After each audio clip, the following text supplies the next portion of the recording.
नमस्कार, फिर पैसा बोलता में आपका स्वागत है। मैं आनंद श्रीनिवासन।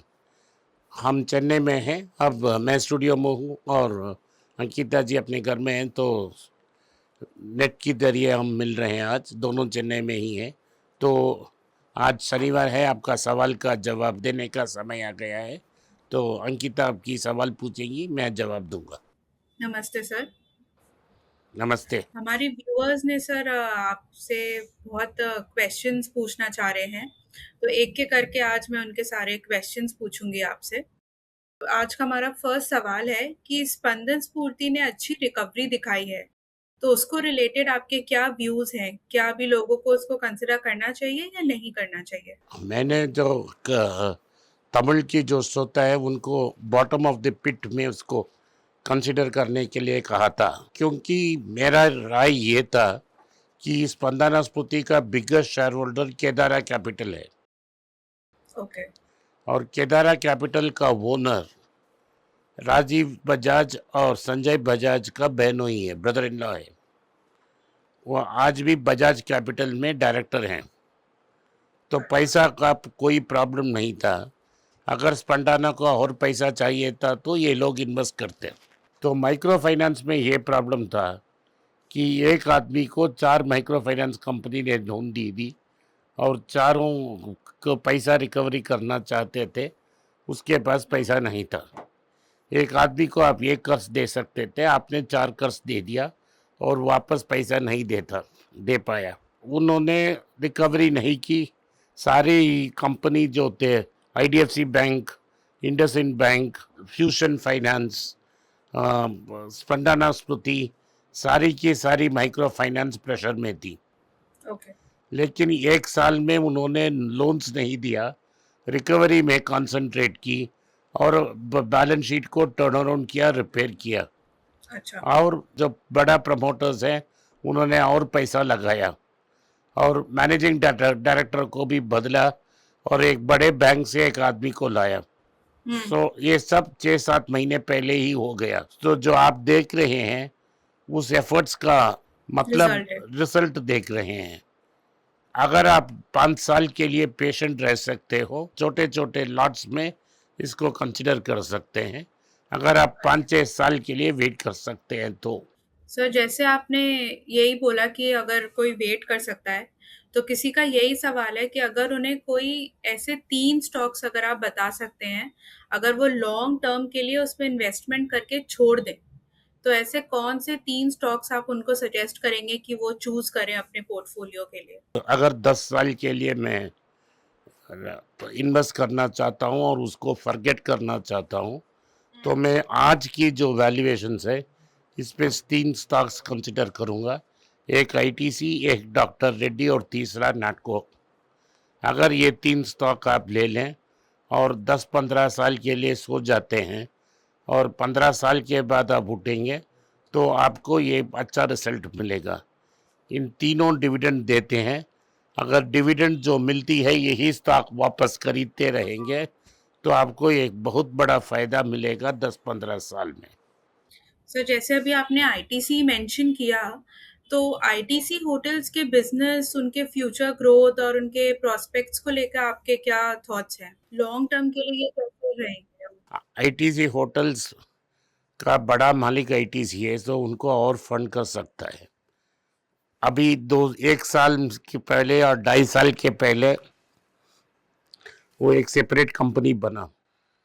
हम्म। जैसा इंडियन होटल ने पुनीत चटवाल को लाया, जर्मनी से पुनीत चटवाल को लाया और ताज ब्रांड को टर्न अराउंड किया, वैसे ही इंडियन आईटीसी होटल्स को बाहर से आदमी लाके इस आईटीसी ग्रुप को टर्न अराउंड करना चाहिए। ओके। मुझे लगता है जरूर एक समय करेंगे। 2017 में जब आई इंडियन होटल्स खतरे में था, हम्म। पिछले 5 साल में 4 साल की लॉस थी, तो उन्होंने रतन टाटा ने चतवाल को लाया और चतवाल ने इस कंपनी को टर्न अराउंड किया। 4 महीनों में उसने 100 करोड़ का प्रॉफिट दिखाया और उसके बाद लगातार ग्रोथ की। आज उनके पास 350 होटल्स फुली कंप्लीटेड और working, and another 300 to 350 hotels are in process. Process. तो उनके पास 64,000 रूम्स हैं। मैं ताज की बात कर रहा हूँ। 54,000। 64,000 रूम्स हो जाएगा ताज के पास। हाँ। तो ऐसा ही इन्वेस्टमेंट आईटीसी होटल्स में आईटीसी को भी करना है और एक बड़ा प्रोफेशनल को लाना है। जब तक वो होता है हमको पेशेंटली वेट करना है।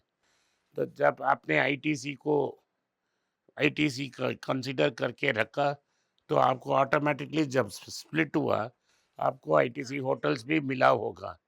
आप चुप बैठे वेट करें जब आईटीसी होटल्स का मैनेजमेंट चेंज होगा तब हम इसको कंसिडर करेंगे। सर, अगर हम इस पे थोड़ा डिस्कस कर सकते हैं तो कि क्या आईटीसी ने कभी ऐसा कुछ बताया है कि वो किसको कंसिडर कर रहे हैं लाने का? अभी तक कुछ न्यूज़ नहीं आया है। अगर न्यूज़ आएगा तो मैं पहला आपको बोल दूंगा। Okay, thank you.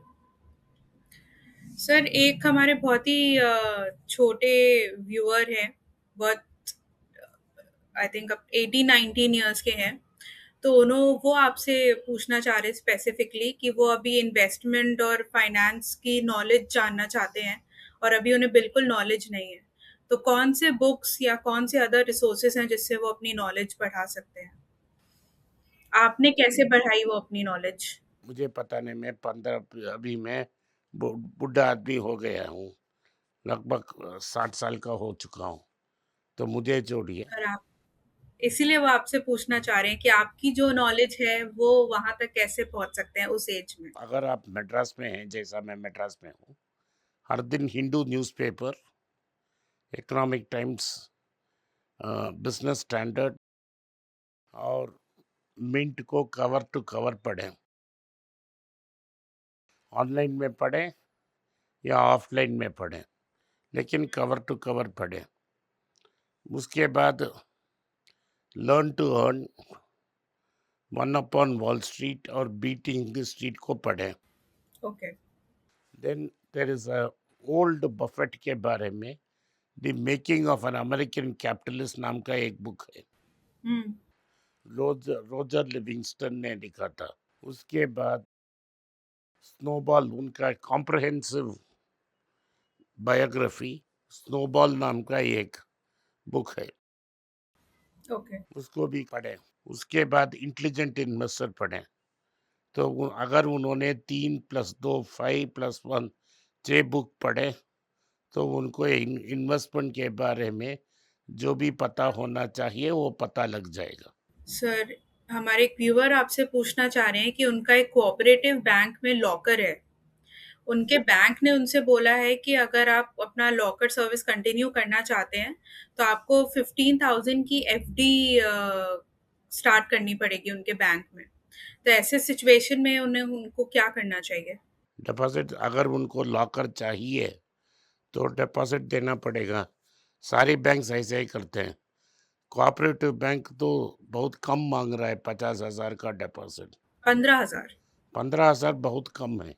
अगर आप एसबीआई के पास जाएंगे तो आपको एक एलआईसी पॉलिसी थमा देगा, एसबीआई का लाइफ पॉलिसी, और आपको हर साल 1,50,000 स्पेंड करना पड़ेगा।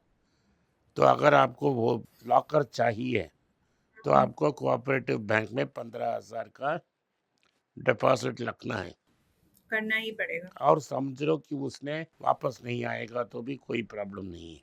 सर, ऐसे ही अगर हम और बैंक्स की बात करें, तो जैसे एचडीएफसी बैंक है, कर्नाटका बैंक है, क्यूपिड है, इनमें किसको कंसिडर करना चाहिए और तीनों में से सबसे ज़्यादा कौन-सा अट्रैक्टिव है?